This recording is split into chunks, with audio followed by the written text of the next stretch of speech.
Saudara Presiden Prabowo Subianto memperingatkan para menteri dan jajaran Kabinet Merah Putih untuk bekerja dengan benar. Prabowo bahkan tegaskan tidak akan segan mengganti mereka jika peringatannya tidak diindahkan.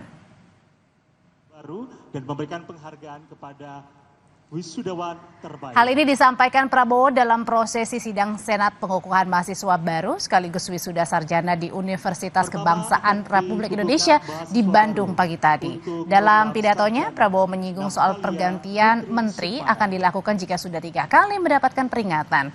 Ia tidak akan mengasihani menteri yang nakal dan memilih mengasihani masyarakat Indonesia yang dirugikan karena kinerja jajarannya.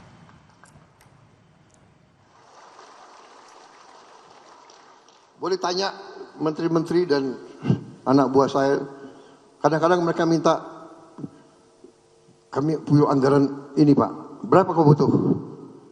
Saya butuh 5T, saya kasih 10. Bayangkan kapan ada presiden kayak begitu itu.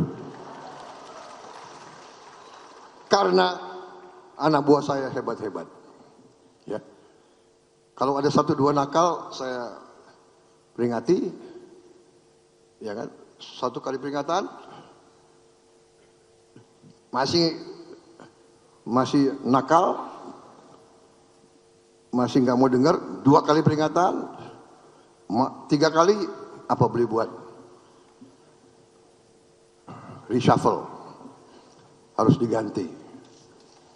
Karena demi negara, bangsa dan rakyat tidak boleh ada rasa kasihan.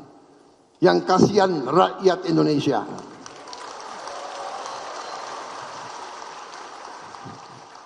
Saya nggak apa-apa dibenci, asal rakyat saya tidak benci saya.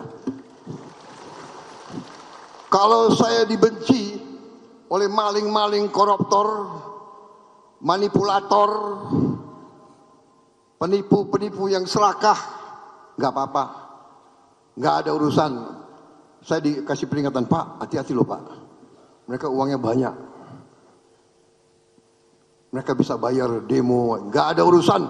Yang penting rakyat Indonesia mendukung saya tidak ragu-ragu.